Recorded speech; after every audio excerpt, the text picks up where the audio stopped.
नमस्कार दोस्तों, आपका स्वागत है। ब्रूस ग्रेसन नाम के एक बहुत बड़े मानसोपचार तज्ञ है, साइकियाट्रिस्ट, और उनके केस में से आज हमने ये कहानी ली है क्योंकि उन्होंने पास्ट लाइफ रिग्रेशन और एनडीई पर, नियर डेथ एक्सपीरियंस पर भी बहुत ज़्यादा उन्होंने रिसर्च करने की कोशिश करी है। वो ये कहते हैं कि एक बार उन्होंने जब रिसर्च कर रहे थे तब एक महिला से वो जाकर मिले थे जिसको एनडीई हुआ था, और उस महिला ने अपनी जो एनडीई थी बहुत ही अजीब तरीके से उसको कुछ चीज़ें पता चली थी।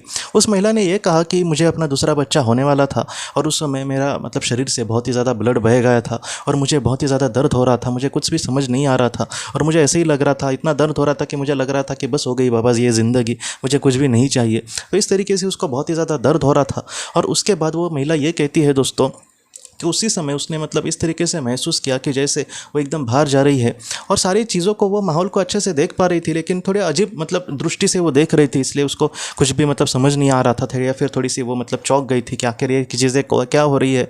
और वो ये कहती है कि मैं दूर दूर तक सारी चीज़ों को अच्छे से देख पा रही हूँ, और उस दूर दूर की चीज़ों में दोस्तों उसने एक दृश्य ऐसा देखा जो उस पर उसका यकीन भी नहीं हुआ। उसने ये देखा कि उसकी माँ जो है वो कहीं पर खड़ी है और वहाँ पर वो सिगरेट पी रही है। ये चीज़ ही अजीब लगती है सुनने के लिए, तो वैसे ही उसको लगी कि ये सारी चीज़ें आखिर मुझे क्या दिख रही है। बाद में वो ये कहते हैं कि कुछ समय तक ऐसे ही चला कि मैं क्या क्या अजीब चीज़ें देख रही हूँ, लेकिन बाकी के चीज़ों के बारे में उसने नहीं कहा है कि उसको आखिर क्या दिखा। लेकिन कुछ समय के बाद वो ये कहती है कि मैं फिर से अपने शरीर पर लौट आई और उसके बाद जब मुझे चेतना आई तब मुझे पता चला कि मुझे उस दूसरी उसको एक बेटी हुई थी और वो एकदम बहुत ही ज़्यादा खुश थी अपने बच्चे को देखकर। और बाद में उसको इन सारी चीज़ों में यकीन ही नहीं था, उसको यही लगा कि ये कोई सपना होगा, ये कोई भ्रम होगा। बाद में उसने एनडीई के बारे में सुना दोस्तों, तब एनडीई के बारे में उसको जब पता चला तभी भी उसको लगा कि लोगों के एनडीई तो अलग अलग होते हैं, मेरी तो थोड़ी सी अलग टाइप की थी, ये तो नहीं हो सकती।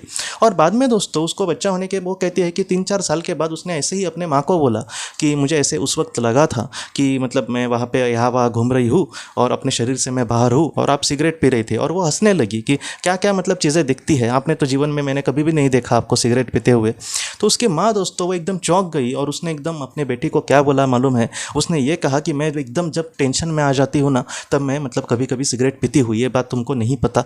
और बाद में उसने ये कहा कि जब तुम्हारी प्रसूति हो रही थी तब डॉक्टर ने भी कहा था कि इसका जो बचना है बहुत ही ज़्यादा मुश्किल है और इसका ब्लड भी बहुत ज़्यादा बह गया है, इसलिए मैं बहुत ही ज़्यादा चिंता में थी बेटा तुम्हारे, इसलिए मैं बाहर जाकर वापस सिगरेट स्मोकिंग कर रही थी। तो ये बात सुन के वो एकदम हड़बड़ा गई दोस्तों, क्योंकि ये जो चीज़ थी, हमारे करीबी कोई इंसान है और उसका कोई बात हमें ऐसी कोई बड़ी बात जो हमें एकदम चौंका दे, तो वैसे उस लड़की के साथ हुआ। और उसको बाद में पता चला कि हाँ उसको सच में एनडीई हुआ था, क्योंकि ऐसी बात तो उसको सपने में वो सोच भी नहीं सकती, ऐसी बात उसको कैसे दिख सकती है, लेकिन उसको वो सच्ची बातें दिखी थी दोस्तों जो उस समय घटी थी। तो इस तरीके से दोस्तों एनडीई में लोगों को अजीब कभी कभी कुछ ऐसा दृश्य दिख जाता है जिस पर यकीन करना फटक से मुश्किल होता है, लेकिन कुछ लोग जब इसके तह तक गए तो उनको पता चला कि ये पूरे तरीके से सच्ची बातें हैं दोस्तों। तो दोस्तों हम अपने अगले वीडियो में मिलते हैं। आप अपने परिवार का ख्याल रखना। आपका बहुत बहुत धन्यवाद। अगर आपको आपके किसी अपने के लिए ऑटोमेटिक राइटिंग करवानी है या फिर खुद से सीखनी है, इसके साथ साथ अगर आपको पास्ट लाइफ रिग्रेशन करना है या फिर आपको अपना आकाशिक रिकॉर्ड भी करवाना हो, तो फिर आप इस नंबर पर व्हाट्सएप मैसेज कर सकते हैं। हम आपको किसी एक अच्छे थेरेपिस्ट के बारे में ज़रूर जानकारी देंगे। आपका बहुत बहुत धन्यवाद।